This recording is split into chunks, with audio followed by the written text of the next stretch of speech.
После просмотра этого видео вы точно захотите поехать в Марокко. Я покажу вам 5 самых интересных городов этой страны.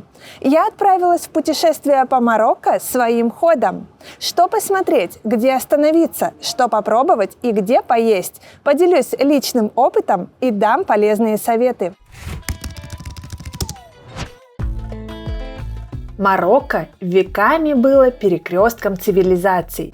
Здесь оставили след финикийцы, римляне, арабы, берберы и европейцы. Страна интересна еще и тем, что многие города здесь сильно отличаются друг от друга. Перемещаясь по Марокко, я все время будто попадала в новые и новые государства, хотя преодолевала совсем небольшие расстояния. Для первого знакомства с Марокко я выбрала 5 городов. Это Касабланка, Шефшауэн, Фес, Марракеш и Эссуэйра. Я осматривала их именно в таком порядке и перемещалась на автобусах и поездах. В описании под видео я оставлю ссылку, где можно приобрести билеты на междугородний транспорт. Однако сделать это можно и в кассах. Это выгоднее, но в разгар туристического сезона билеты надо покупать хотя бы за пару дней до выезда. Также в описании под видео я оставлю ссылки на все отели, в которых я жила во время путешествия по Марокко, и пропишу названия ресторанов, которые мне понравились в разных городах. Большинство туристов, которые отправляются в Марокко, прилетают в Касабланку. Неважно, путешествуете вы своим ходом или выбираете готовый тур. Касабланка – крупнейший город Марокко и его экономическое сердце. В отличие от других марокканских городов, он не выглядит сказочно восточным. Главная достопримечательность Касабланки – мечеть Хасана II, которая построена прямо над океаном. Она цепляет невероятным сочетанием грандиозности и тончайшей ручной работы, которую вы увидите в отделке. Это одна из крупнейших мечетей в мире. Ее минарет возвышается над землей на 210 метров и является вторым по высоте на планете. Мечеть Хасана II – единственная мечеть в Марокко, куда допускают не мусульман. В Касабланке я остановилась в современном отеле Милибер Апарт Хотел, который расположен в 2 шагах от набережной Атлантического океана и мечети Хасана II. Здесь чистые и просторные номера, в которых имеется даже небольшой кухонный уголок. Чистое постельное белье и полотенца, косметический набор, отличный интернет, сытные завтраки в формате шведского стола. Я нашла хороший и недорогой отель для остановки в Касабланке. Сами марокканцы не раз говорили мне, что в Касабланке смотреть нечего. Даже Медина здесь не слишком любопытна для туристов. Поэтому я не пожалела, что остановилась здесь всего на 1 день. Несмотря на ограниченное число достопримечательностей, Касабланку стоит посетить ради набережной и роскошной мечети Хасана II, аналогов которой в мире нет.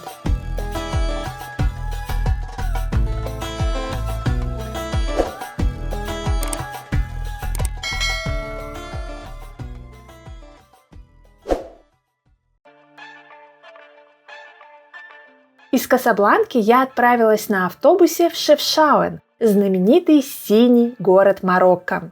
Его называют одним из самых фотогеничных городов в мире. Когда я сюда ехала, то не ожидала слишком многого.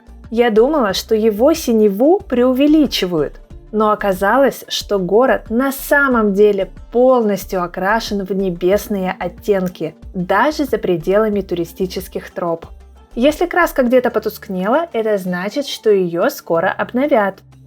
Шефшауэн маленький и очень уютный. Он расположен в горах Риф, что добавляет ему живописности. А каждый поворот в Медине этого сказочного городка будто готовая открытка и фон для ваших фотографий. В Шефшауэне я остановилась в небольшом семейном риаде, так называют традиционные отели в Марокко. Он называется Каса Амина. Как и сам Шефшауэн, этот риад синий, фотогеничный и уютный. Номера тут маленькие, завтраки по-домашнему вкусные, а владельцы проявляют настоящее гостеприимство. Шефшауэн – один из самых популярных городов Марокко, но при этом он оказался самым бюджетным в плане еды. Из ресторанов мне понравился Виам, его меню перед вами. Рекомендую попробовать в Марокко супы харира и бессара. Также мне понравился ресторан Асада. Здесь очень вкусный салат с козьим сыром, который советуют попробовать в Шефшауэне, тажин из говядины и ароматный кускус. Цены для Марокко очень низкие. Шефшауэн был основан в 15 веке как крепость против португальцев. Позже сюда переселились евреи и мусульмане из Испании, спасаясь от притеснений. Именно они привнесли традицию окрашивать дома в синий цвет. Почему именно синий? Есть несколько версий. Синий цвет для евреев – символ неба и духовности. Кроме того, этот цвет – отличная защита от жары. Есть также версия, что в краску добавляли мяту для отпугивания насекомых. Она и делала состав синим. Гуляя по Шефшауэну, поднимитесь на смотровую площадку на горе. Рекомендую попробовать в Марокко очень вкусный и недорогой апельсиновый сок. Шефшауэн стал для меня настоящим открытием. Я не ожидала, что он на самом деле такой красивый, каким его показывают в соцсетях. А еще это самый чистый и спокойный город в Марокко. Обязательно включите его в свой маршрут.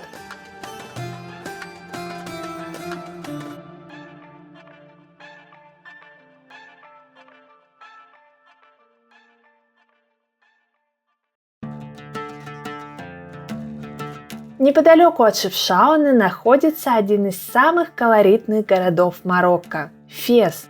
Многие знают его по сериалу «Клон». Фес – это старейший имперский город и духовная столица Марокко. Читая отзывы туристов, я поняла, что его нужно обязательно осматривать с экскурсией, чтобы не заблудиться в лабиринтах Медины и по-настоящему понять этот город. С туром по Фесу мне помогла Алина, русскоговорящий гид и легкий в общении человек. Она живет в Марокко уже много лет и отлично знает Медину Феса. Сопровождал нас марокканец Саид. Медина Феса – это один из наиболее хорошо сохранившихся средневековых городских центров исламского мира и объект всемирного наследия ЮНЕСКО. Если знать, куда идти, вы отыщете настоящие сокровища. И я говорю не о стандартных сувенирах. В Фесе веками работают искусные мастера. Даже просто понаблюдать за их трудом очень ценно. Вместе с Алиной мы прошли по лабиринтам Медины Феса. И, конечно, отыскали места, где снимали сериал «Клон». Правда, от Алины, да и вообще во время путешествия по Марокко я узнала, что в сериале нас во многом ввели в заблуждение. Одно из самых ярких мест в Медине Феса – Красильни. Здесь можно понаблюдать за тем, как шкуры, высушенные на солнце, окрашивают в огромных чанах в самые разные цвета. Этот процесс почти не изменился за 1000 лет. В интернете часто пишут, что здесь стоит отвратительный запах. Это преувеличение. Да, пахнет не слишком приятно, но веточка мяты, которую дают на входе, поможет.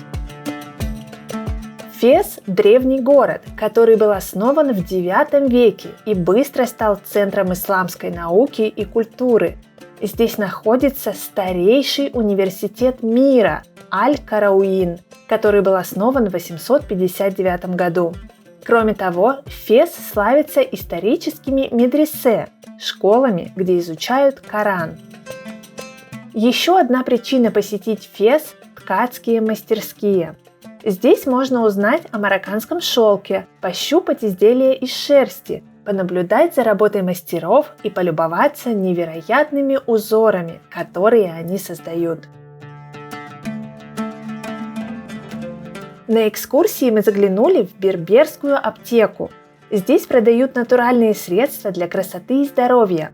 Тут можно купить знаменитое органовое масло, которым славится Марокко. Когда гуляешь по Медине Феса с экскурсией, она становится для тебя не просто огромным рынком, а местом с богатой историей и особенным колоритом. В описании под видео я оставлю для вас ссылку на этот интересный тур. В Фесе я остановилась в невероятно красивом Риаде. Здесь я сделала очень много фотографий. Риад Норма в Фесе был самым большим и самым красивым за всю мою поездку в Марокко. Он выполнен в классическом марокканском стиле, где каждая деталь привлекает внимание. Мой номер был просторным, двухэтажным, очень чистым и комфортным. Интересно, что это не самый дорогой Риад за мою поездку, но выглядит он дороже остальных. Помимо прочего, тут есть небольшой сад с бассейном, фруктовыми деревьями и зоной для завтраков. Они тут, кстати, красивые и сытные. Из ресторанов мне запомнилось небольшое семейное заведение Мейсон Фасси, где мы заказывали очень вкусные тажины. Один из баранины, второй из овощей.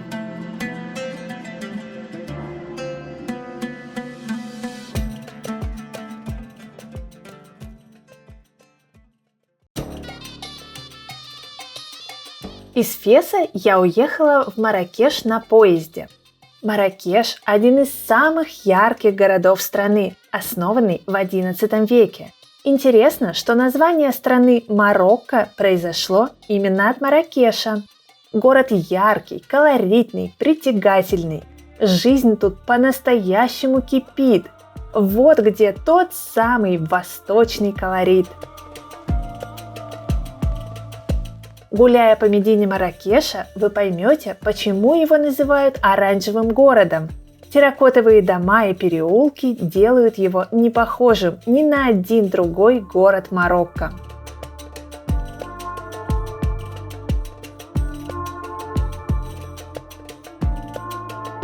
Если вы проголодаетесь во время прогулки, поесть можно в одном из ресторанов Медины. Мне понравился La Terrasse du Jardin. На мой взгляд, его интерьер отражает дух Марракеша. Попробуйте королевский кускус с сухофруктами, теплый марокканский салат из печеного перца и главное блюдо Марракеша – мясо в горшочке – танжия. Конечно, в Марокко нужно каждый день пить свежевыжатый апельсиновый сок и легендарный мятный чай. На десерт попробуйте молочный пудинг мухалеби. Главная достопримечательность Марракеша – дворец Бахия. Вход сюда стоит 100 дирхамов. Дворец считается одним из шедевров марокканской архитектуры. Он был построен для визирей династии алауитов и символизировал роскошь и власть марокканской элиты конца XIX века.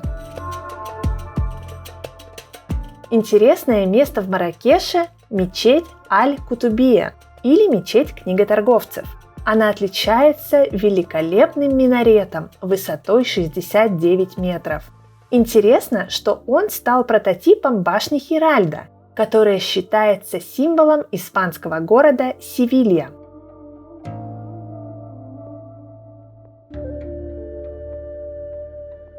Главная площадь города Джема-эль-Фна – это одно из самых известных общественных пространств Северной Африки и объект нематериального наследия ЮНЕСКО. Площадь Марракеша знаменита живым уличным театром, рынком и многочисленными палатками с марокканской едой. Днем тут довольно спокойно, а ближе к закату появляются уличные артисты, заклинатели змей и продавцы еды. В Марракеше я остановилась в отеле Riad La Terrasse des Oliviers. Здесь оливковые деревья прямо во внутреннем дворике, уютная атмосфера и симпатичная терраса. Номер в традиционном стиле был комфортным. Мне также понравилось, что гостям предлагают кофе и марокканский чай с печеньем без доплат. Завтраки накрывают в любое удобное время, и они очень сытные. Кстати, обратите внимание, что в Марокко предпочитают завтракать лепешками. Их вам предложат в каждом ряде.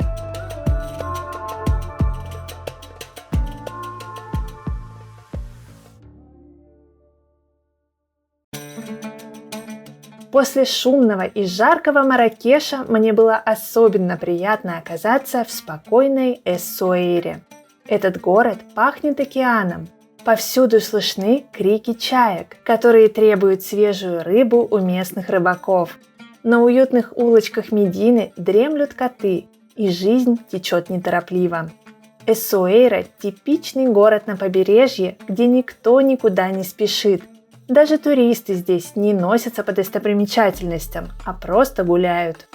Эссуэйра знаменита своими бело-голубыми домами, узкими улочками, протяженной набережной и крепостными стенами, оставшимися с португальских времен. Ранее город был известен как Магадор. Вы будете часто встречать это название как напоминание о прошлом. В XVIII веке султан Мухаммед III решил создать здесь современный портовый город, который стал бы главным торговым окном Марокко в Европу. Он дал ему новое имя – Эссуэйра, что переводится с арабского как «маленькая крепость». Один из символов Эссуэйры – синие лодки на фоне крепости. Вы найдете их в порту. Здесь же по утрам торгуют свежим уловом. Местные жители покупают рыбу и морепродукты. Туристы могут попробовать улиток и морских ежей. Свежую рыбу можно поесть и в ресторанах. Мне понравилось уютное заведение на одной из улочек Медины – ресторан Тагнауи. Обязательно попробуйте рыбу и морепродукты в Эссуэйре. Они тут очень вкусные. Если вы осмотрели Медину Эссуэйры, отправляйтесь гулять по бастиону Скала де ла Виль. Укрепления были построены в XVIII веке для защиты побережья от нападений с моря. Это одна из главных достопримечательностей города и объект всемирного наследия ЮНЕСКО. Эссуэйра находится в зоне пассатов, устойчивых океанических ветров. Они дуют почти постоянно, создавая идеальные условия для серфинга. Однако, если вы хотите искупаться в Атлантическом океане, в Эссуэйре это тоже возможно. Я была в Марокко в конце апреля, и вода в океане показалась мне достаточно теплой. Я не купалась, но отметила, что в разгар дня в воде довольно много людей. Рядом с пляжем есть протяженная набережная, по которой приятно гулять. В Эссуэйре я остановилась на территории Медины и выбрала красивый риад Лион Магадор. Он светлый, современный, уютный, настоящий бутик-отель. Номера комфортные и хорошо продуманные. Здесь, как и в Марракеше, была возможность заказывать мятный чай без доплат. Его приносили на террасу с чудесным видом на окрестности и океан. Здесь же проходили завтраки. Они чуть скромнее, чем в других риадах, где я была, но очень вкусные. Многие туристы ездят в Марокко в рамках готовых туров, которые включают все перемещения, проживание в риадах и экскурсии. Я оставлю для вас ссылку, где вы сможете посмотреть разные варианты программ. Однако я считаю, что путешествовать по Марокко своим ходом тоже реально. Это получается дешевле. Но надо сказать, что такой формат подходит только тем, кто любит организовывать все самостоятельно и готов разбираться в деталях. Загляните в описание под видео. Там много того, что поможет вам спланировать путешествие в Марокко. До новых встреч!